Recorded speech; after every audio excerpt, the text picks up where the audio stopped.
Recording in progress. Bienvenidos a Cimientos, capítulo 12, un método para el estudio bíblico. Antes de entrar en la enseñanza de este capítulo, quiero compartir una tabla de contenido de los libros de la Biblia. Muchas veces pensamos que la Biblia, bueno, es tan larga, tan difícil de entender, pero queremos para Cimientos darles un contexto global de los libros que están contenidos en la Biblia. Son 66 libros en total. En cuanto al Antiguo Testamento, tenemos 39 libros y en el Nuevo Testamento tenemos 27 libros. Y allí vemos claramente desde Génesis a Apocalipsis. Los primeros 5 libros son los libros de la ley, llamado también el Pentateuco, y después vienen los libros de la historia. Allí tenemos Josué, Jueces, Ruth, primera y segunda de Samuel, primera y segunda de Reyes, Crónicas, primera y segunda, Esdras, de Nehemías, Esther, Job, el libro de los Salmos, tan hermoso, Proverbios, Eclesiastés, Cantar de los Cantares, los profetas, ¿verdad? Que hemos escuchado tanto del gran profeta Isaías, Jeremías, Lamentaciones, Ezequiel, Daniel, los profetas menores que muchas veces no escuchamos, pero ahí están los libros, Oseas, Joel, Amós, Díaz, Jonás, Miqueas, Nahum, Habacuc, Sofonías, Ageo, Zacarías y Malaquías. También vemos los libros del Nuevo Testamento y tenemos nuevamente que son 27 libros. Acá están los evangelios, la historia donde está Mateo, Marcos, Lucas y Juan. Los Hechos de los Apóstoles, que es la historia de la iglesia, las primeras iglesias.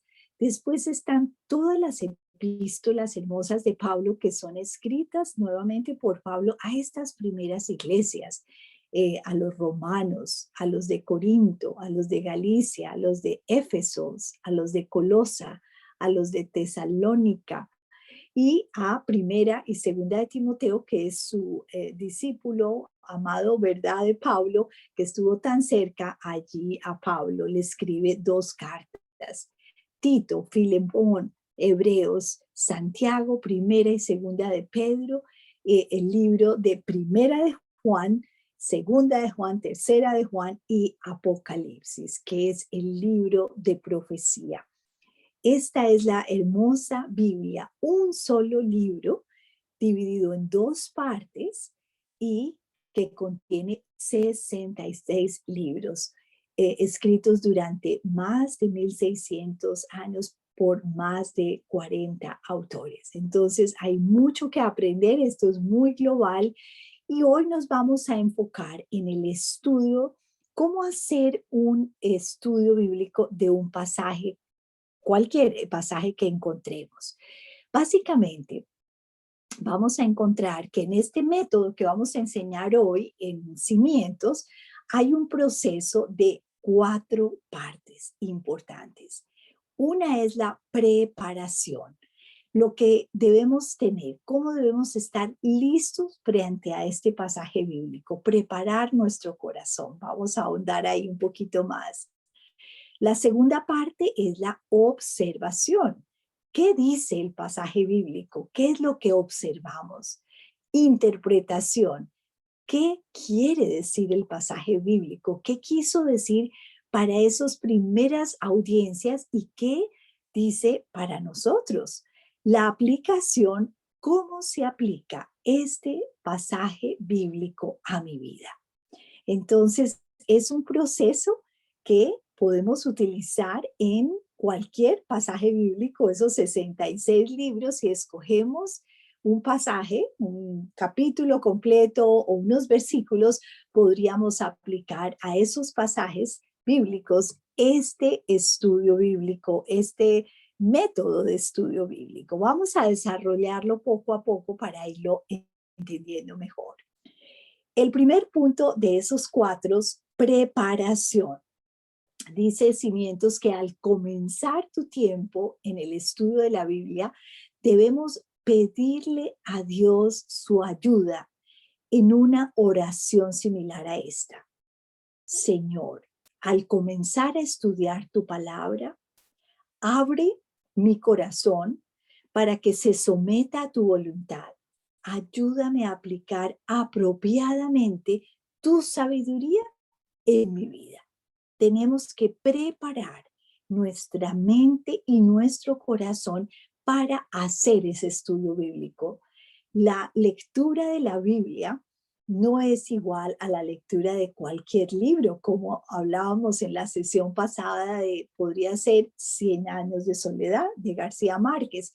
La Biblia es el libro más hermoso inspirado por Dios y la carta de amor, el GPS, lo que el Señor nos dejó para ese plan de redención. Entonces es muy importante preparar nuestro corazón antes de abrir la página de la Biblia que queramos leer y empezar nuestra lectura y nuestro estudio. El segundo punto de esos 4 es la observación.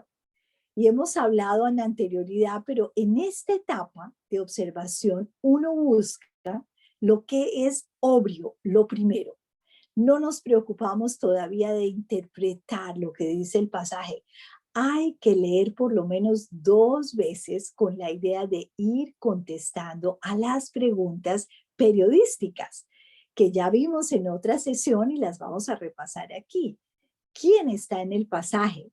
¿Qué está pasando? ¿Cuándo está pasando? ¿Dónde está pasando? ¿Por qué está pasando? Tener de golpe colores que nos ayuden y podemos ir marcando en la Biblia, haciendo anotaciones que observando, nos llaman la atención. Observar es muy importante. Es como si entráramos en un lugar nuevo, en una habitación nueva, y yo te preguntara, ¿qué observas? Y tú podrías decir, observo que hay una biblioteca, que hay unas sillas, que hay una lámpara, que hay un tapete, que hay un escritorio. Debemos observar quién está ahí, ¿no? Hay unos amigos, ¿qué está pasando? Están estudiando. Así vamos repasando poco a poco las preguntas periodísticas y vamos aclarando las cosas obvias del pasaje bíblico. El tercer paso, que es muy importante, es el de interpretación.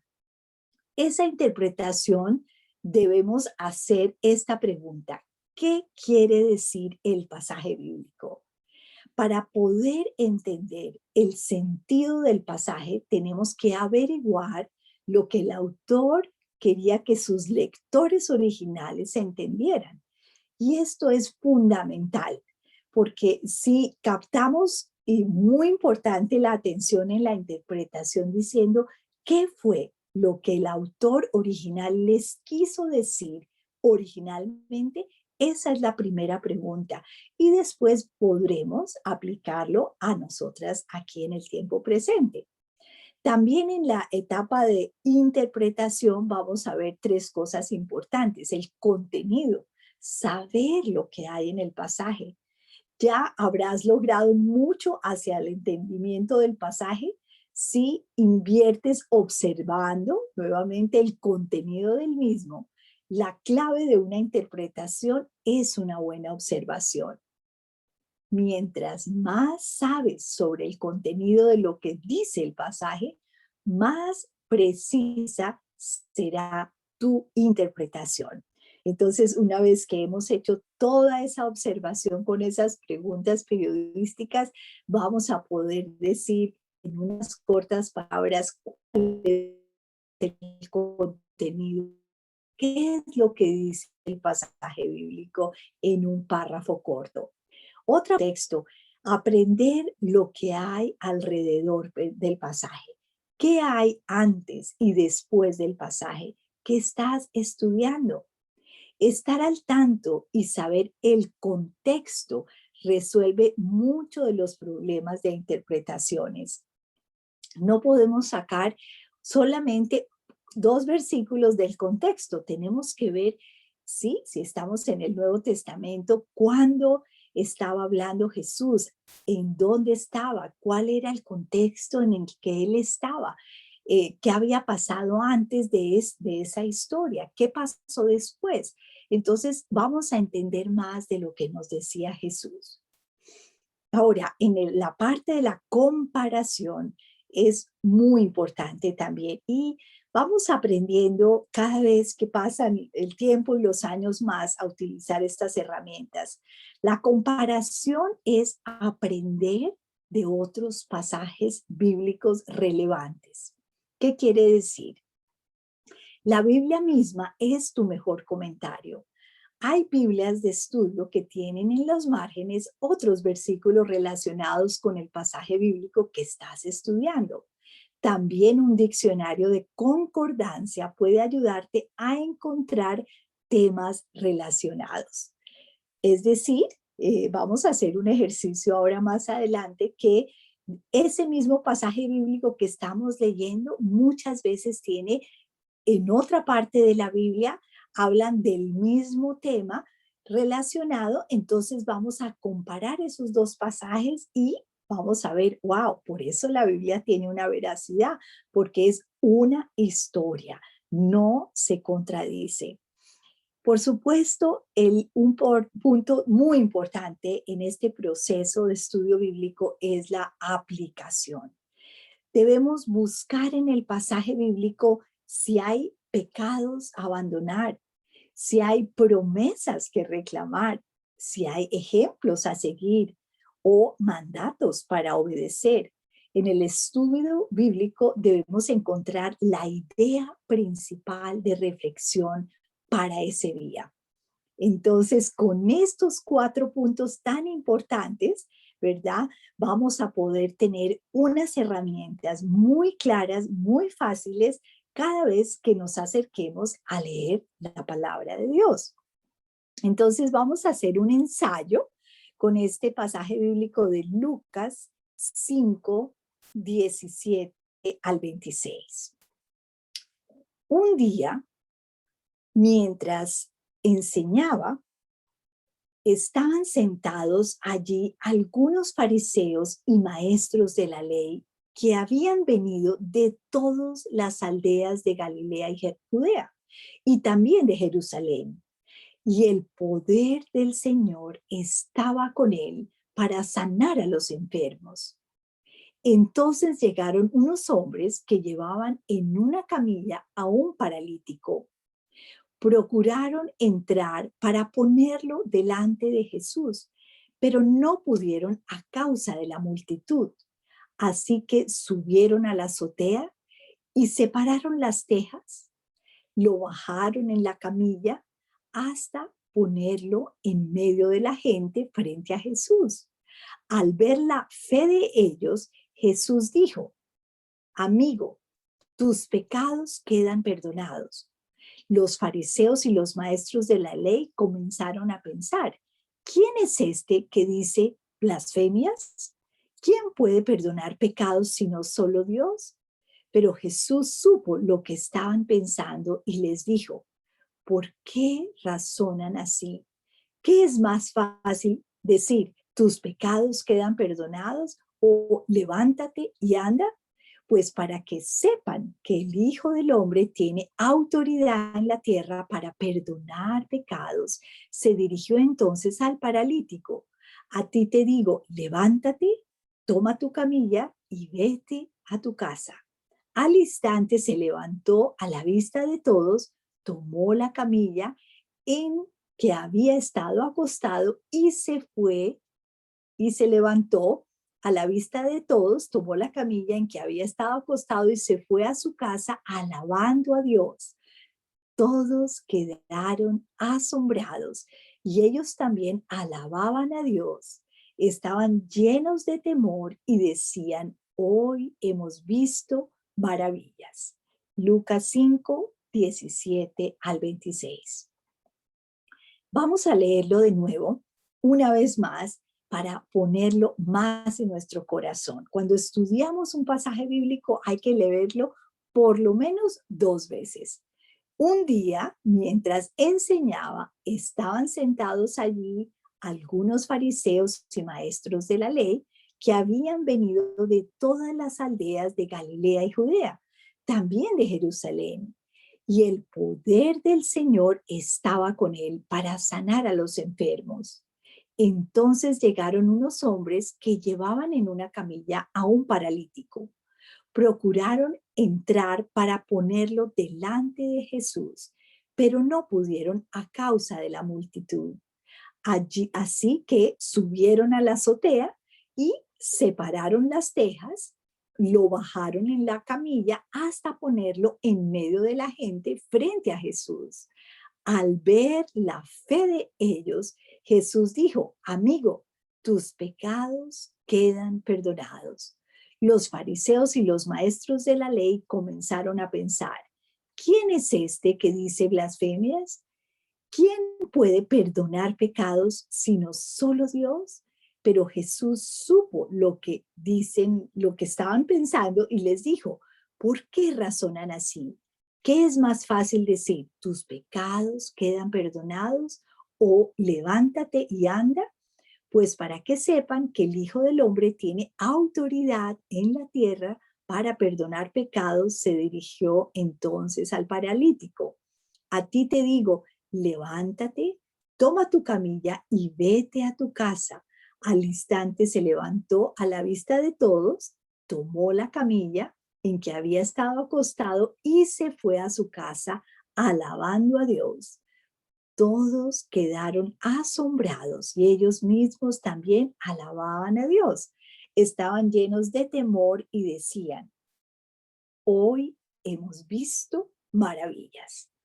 Si ven que al leer 2 veces tenemos más claridad de lo que estamos leyendo, estamos con más detalles. Ahora, por eso podríamos hacer una observación. Si tuviéramos colores y, ¿verdad?, marcadores, podrían ustedes ir contestando estas preguntas de observación, preguntas periodísticas. ¿Quiénes estaban ahí? Jesús, el maestro, el que perdonaba pecados; el paralítico, inválido, agradecido a Dios; amigos del paralítico que tuvieron fe y fueron leales y fuertes en sus convicciones. También estaban los fariseos, los escépticos de Jesús, y la multitud que creyó asombrada, que le dio gloria a Dios. Esas eran las personas que había allí en el pasaje bíblico. ¿Qué era lo que estaba pasando? Jesús estaba básicamente sanando a un paralítico. El orden de los eventos aquí era que Jesús estaba primero enseñando y sanando. Unos hombres hicieron un gran esfuerzo para traer a un paralítico ante Jesús para ser sanado. Jesús vio su fe y perdonó los pecados del hombre, pero no lo sanó. Los fariseos pensaban que Jesús blasfemaba al perdonar pecados porque dijeron solo Dios perdona. Pero Jesús sana al hombre físicamente, afirmando que tiene el derecho para perdonar pecados. Todos quedaron asombrados y dieron gloria a Dios. Eso es lo que estaba pasando. Ahora, ¿cuándo estaba pasando? Durante el ministerio de Jesús. Jesús ya se había revelado, ya estaba haciendo milagros. ¿Dónde estaba pasando? En una casa que estaba llena de gente, y vinieron, ¿verdad? Los amigos abrieron el hueco, hicieron allá en el techo y se lo trajeron a Jesús. ¿Por qué estaba pasando? Jesús perdonó al paralítico a causa de la fe de sus amigos. Muy importante. Hay unas palabras claves en el pasaje que vemos como obvias. Blasfemia. ¿Qué quiere decir eso? Expresando falta de respeto a Dios o de algo sagrado. Eso fue lo que los fariseos acusaron a Jesús. ¿Y quiénes eran los fariseos? Era una secta judía desde el siglo segundo siglo antes de Cristo hasta el primer siglo después de Cristo. Ellos consideraban todo el Antiguo Testamento como autoridad y creían que el camino a Dios era obedeciendo estrictamente la ley. Ahora, una vez que hemos hecho esa observación con esas preguntas como pues muy claras y con colores y podemos analizar todo tan lindo allí, vamos a esa interpretación. ¿Qué hay antes y después de ese pasaje bíblico de Lucas 5, 15 y 26? Si abriéramos la Biblia, ¿qué hay en ese contexto? Antes Jesús estaba reclutando a esos primeros discípulos y sanando a un leproso. Y después de ese pasaje bíblico de la sanidad del paralítico, Jesús reclutó a Leví, un cobrador de impuestos, para que le siguiera él. Jesús come con él y con otros pecadores. En esta etapa de nuestro estudio bíblico también podemos ir a un diccionario bíblico y aprender de la cultura, el marco histórico del pasaje que estamos estudiando. Podemos buscar definiciones como ya lo hemos hecho de los fariseos, escribas, bueno, lo que nos llame la atención. Esto implicaría, me ampliaría mi conocimiento en cuanto al pasaje que estoy estudiando. Sería muy importante. Entonces, la interpretación también nos ayuda a pensar qué era lo que el primer autor le quería decir a esas primeras personas a las cuales les estaba escribiendo. Ahora, en cuanto a nuestro pasaje de Lucas, ¿cuál sería un pasaje comparativo? Y tenemos aquí, vamos a hablar que la comparación son pasajes paralelos, algo que habla en otra parte de la Biblia del mismo tema. Aquí en este caso sería Marcos 2, 1 al 5. Y vamos a leerlo. Dice, unos días después, cuando Jesús entró de nuevo en Cafarnaún, corrió la voz de que estaba en casa. Se aglomeraron tantos que ya no quedaba sitio ni siquiera frente a la puerta mientras él les predicaba la palabra. Entonces llegaron 4 hombres que le llevaban un paralítico. Como no podían acercarlo a Jesús por causa de la multitud, quitaron parte del techo encima de donde estaba Jesús y luego de hacer una abertura, bajaron la camilla en la que estaba acostado el paralítico. Al ver Jesús la fe de ellos, le dijo al paralítico, hijo, tus pecados quedan perdonados. Entonces es un mismo versículo, pasaje bíblico, el mismo tema más bien, que está ubicado en otra parte de la Biblia. En la parte de la interpretación vamos a ver que el contexto es importante, pero también podemos buscar pasajes bíblicos que son de comparación. ¿Qué quería decir Lucas nuevamente aquí en nuestro pasaje de Lucas? Dice, Lucas quería que sus lectores supieran que Jesús se presentaba como algo más que un buen maestro y sanador. Él quería que entendieran que la condición espiritual de una persona es más importante que su condición física. Posiblemente también quería mostrar que la fe de un creyente puede jugar un papel importante en la sanación espiritual de un amigo. Entonces, si ven la belleza, cómo podemos ver en la interpretación lo que había a lo mejor en el corazón de Lucas. No solamente era sanar físicamente, sino sanar espiritualmente, el perdón de pecados. En la cuarta parte, que es la aplicación, que en ese proceso vamos ya a ahondar en qué maneras ese pasaje bíblico puede ser útil en mi vida. Entonces, de acuerdo a lo que hemos leído del pasaje de Lucas, acá específicamente 5, 17 al 26, ¿cómo podríamos aplicar tú y yo a nuestra vida? Vamos a ver en el área de pecados para abandonar. ¿Hay algún pecado que debo abandonar que se señala en ese pasaje bíblico? No hay, ¿verdad? ¿Hay alguna promesa para reclamar? No, tampoco la hay. ¿Habrá algún ejemplo para seguir? Sí. Vemos que los compañeros del paralítico buscaron sanación para su amigo. Después de que Jesús les sanó al paralítico, le dieron gloria a Dios. Todo aquel que fue testigo de la sanación también dio gloria a Dios. No hay mandatos para obedecer, pero hay una reflexión muy aplicable para ti, para mí. Debo tener fe que Dios me puede sanar y especialmente me puede perdonar mis pecados. Esa es una aplicación muy puntual del pasaje bíblico.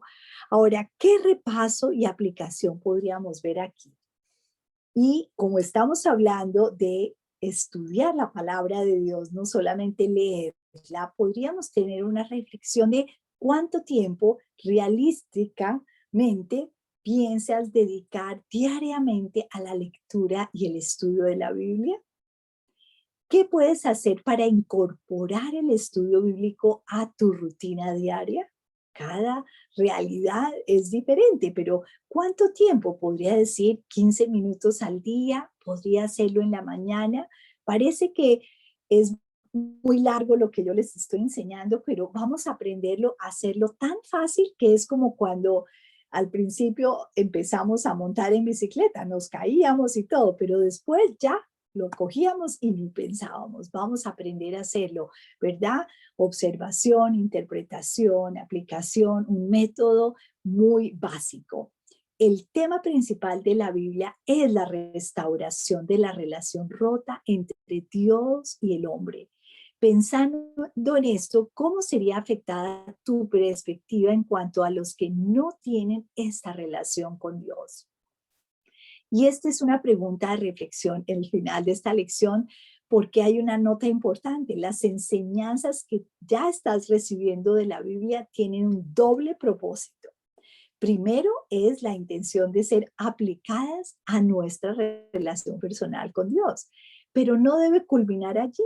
En segundo, debemos aprovechar esos resultados del estudio bíblico y compartirlos con alguien que tú pienses puede ser bendecido con lo que Dios te está enseñando. Entonces, muy importante recordar que la Biblia está, toda la escritura está inspirada por Dios, es útil para enseñar, para reprender, para corregir, para instruir en justicia, a fin de que el siervo de Dios esté enteramente capacitado para toda buena obra. Segunda de Timoteo 3, 16, 17. Y también Primera de Pedro 2, 1, 2 dice, por lo tanto, abandonando toda maldad y todo engaño, hipocresía, envidias y toda calumnia, deseen con ansias la leche pura de la palabra, como niños recién nacidos. Así, por medio de ella, crecerán en su salvación. Muy importante recordar el propósito por el que estamos llamados a estudiar la palabra de Dios, porque está inspirada por Dios y es útil para nuestra vida. Es el plan de redención del Señor desde Génesis a Apocalipsis. La próxima lección vamos a estudiar algo muy importante, que es la sección 5 de cimientos, invirtiendo para la eternidad. Si no has adquirido tu libro de cimientos, te animo a visitar nuestra página web www.sentidoatuvida.org. Dios te bendiga.